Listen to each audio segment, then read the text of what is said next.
Love, strength, and light, everyone. I got a little update on my last video.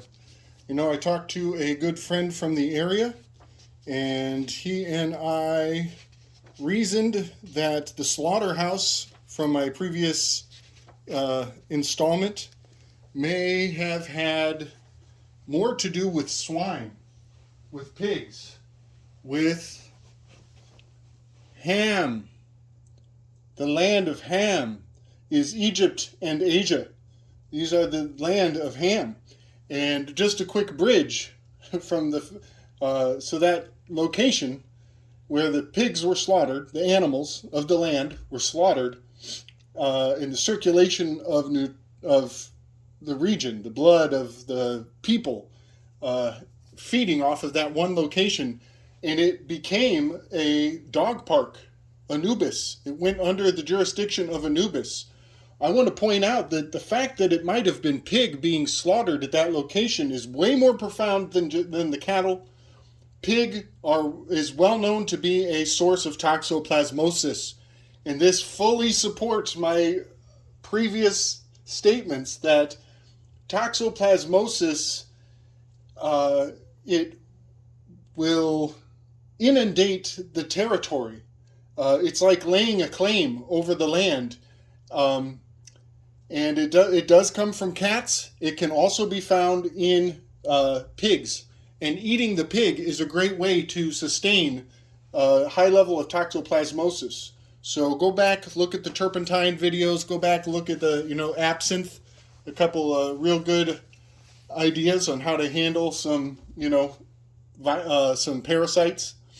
So it's interesting to me that swine was actually the source of death in that location that became the dog park of Anubis, the laughter house, the slaughterhouse of Anubis, the jackal who was laughing.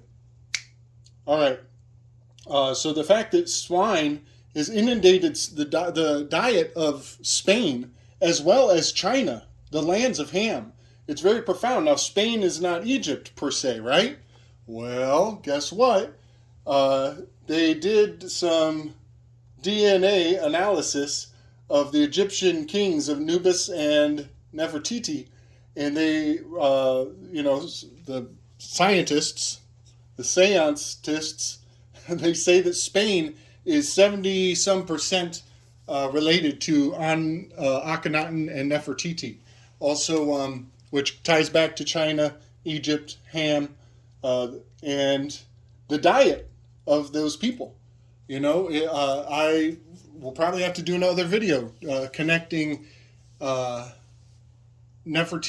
Akhenaten, and the diet of the time.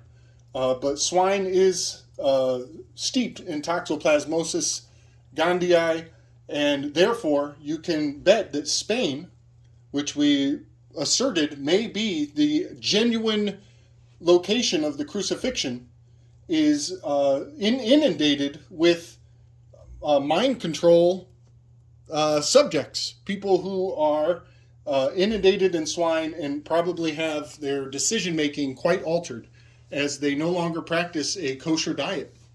And so the whole Inquisition and running out of the Jews from Spain might have had much to do with bringing forth the land of Ham and the influence of the sovereignty of that location in the mythos of the New Testament. Much conflict to be sorted out by this line of reasoning right here. And I just find it beautiful that I found these indicators actively affecting my personal location on this planet. It's pretty profound that this is in my backyard, and it brings me all the way to Spain and the influence of swine on a population, the concept of the land of Ham, and that America might have been more Egyptian and Greek influenced than we are told. Man, that is a really broad line of reasoning, and I hope people are hanging in there with me. Please come at me with questions. I'm sure there are hanging curiosities yet to be satiated in what I'm asserting here. But if you haven't seen my previous videos, go back and watch them. Check out Tom Carberry. Big up Tom Carberry. Now I'm going to bring this toxoplasmosis and the sovereign, the king, Jesus Christ, on the crucifixion and staking a claim on the land. I'm going to bring it into our backyard here in America. Ultimately, what I want to do is I want to bring forward the tarot in the sequences of the tarot. I'm going to overlap the history onto the tarot, and then I'm going to point to Plantation, Florida, the Flower Rider, card number 13, lucky number 13, Death, Anubis. We're going to talk about that. But first I want to just breeze back over, science being a seance, evoking the names of dead men of renown to divine the future outcomes. Seance is science. Scientists can only study cadavers. They cannot make observations inside of a living body, with some exceptions today. There is some technology. I'm sure it's arguable. Let's just put it that way. In my last video, I mentioned purgatory. And I might have to do a whole nother video, but I want to substantiate this, this dominion over the dead, the people who are waiting at the gates in purgatory, who are on hold until the end days. This is an invention of the Catholic Church. And the Catholic Church, if you hadn't watched my last video, is all about death. They are the keepers of the dead, and they will charge you for your cemetery space. In fact, I forget the character from history who was the first man to charge people for what would happen after they died. I forget his name. I'm going to have to do a whole nother video. But I want to point out that purgatory is a social construct. It has everything to do with necromancy. And if you give me money, I'll say some good wishes for the people that are dead because they're living in a place I invented. So now you got to pay me so they can get out with high marks. This is crazy. This is a social security number for the dead. And you got to pay me to sustain their number, to keep it good, so I don't put a voodoo hex on them and send them to hell. That's profound to me, that is the oldest trick in the book, and it's still being used today. But I want to point out, Dante and DMT have much to do with one another. Much to do with one another.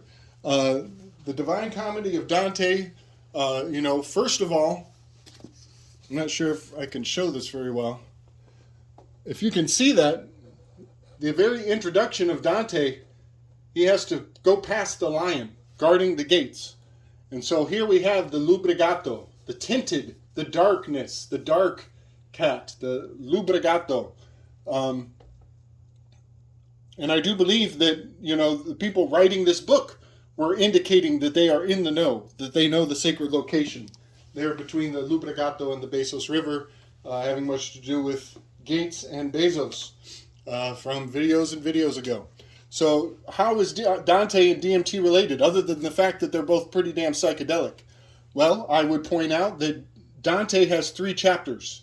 The first chapter is the Inferno. Second chapter is Purgatory. Third chapter is Paradiso. Well, DMT has 3 phases. The first one is Inferno. You burn it, or you consume it, or it is cooked. The Inferno, the preparation, the consuming. Purgatory, you purge your gates, or you blow out the smoke. Either way, this term still applies. And then Paradiso is the final component of the DMT trip. Paradiso, you go to paradise, the other side. Dante and DMT go together like butter and bread. What do you know? This is old technology, folks. Nothing new under the sun, right?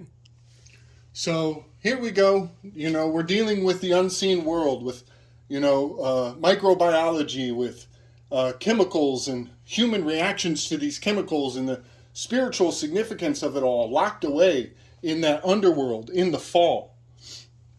Go back, watch my slaughterhouse video that I just put out, having to do with the laughter house. This is a 5-sided pentagon. The laughter is the jackal-headed hyena. I just realized this writing it out. Anubis, Inna, Diana, having everything to do with Rome and the dogs of Rome, the dogs of war, dog English. Pointed this out before, that bow and hunter having everything to do with Diana, the huntress, Katniss Everdeen, and the most dangerous game. If some of you out there might know the significance of the B and the H, and I'm actually not going to touch that. I'm not going to go there. I think I'm a little too deep already. I'm in over my head. But the B to the H is quite concerning, and maybe someday I'll point out how, I found a little bit of this in play in my own backyard and how it goes back to the slaughterhouse. There are some bridges to be made in that line of reasoning, but I'm just going to hint at it, and maybe I'll come around another day. But we are talking about Diana and taking our DNA right now, and certain interest groups who are in power, who want your DNA to give you indoctrination, to introduce you into the underworld, to initiate you. And, the fact that DNA can be used as a seance to do science and tell you about your elders, those who came before you, who are gone into the underworld. It's beyond commentary. All of this is way above my pay grade, but I hope it makes sense to the people out there. So let's walk through the tarot cards, and let's just, I want to point out, right before the Civil War happened, there was a lot of hanging. There's a lot of hanging of people.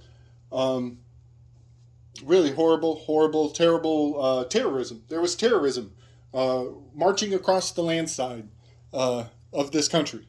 And it's coming again. You better believe. But let's just talk about how the Civil War was prefaced with much hanging.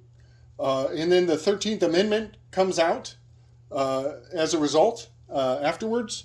And the 13th tarot card is death. It has a black banner. I have referred to this before as the Florida, the Flower Rider. And if you haven't seen my Tarot Tories videos, go back and find out why Florida is the Flower Rider. When you lay out the tarot cards in their geomantic, zodiacal orientation to the country. Florida and the Flower Rider have everything to do with each other, and I'm going to point out how the 13th Amendment entered us into the realm of the dead. And after the 13th Amendment came the 14th Amendment, and technically a lot of laws passed at this point were not legitimate by any means. But 14th Amendment has to do with temperance. This is the blending of the essences.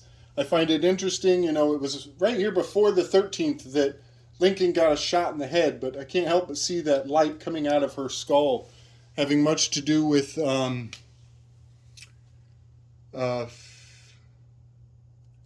Venus and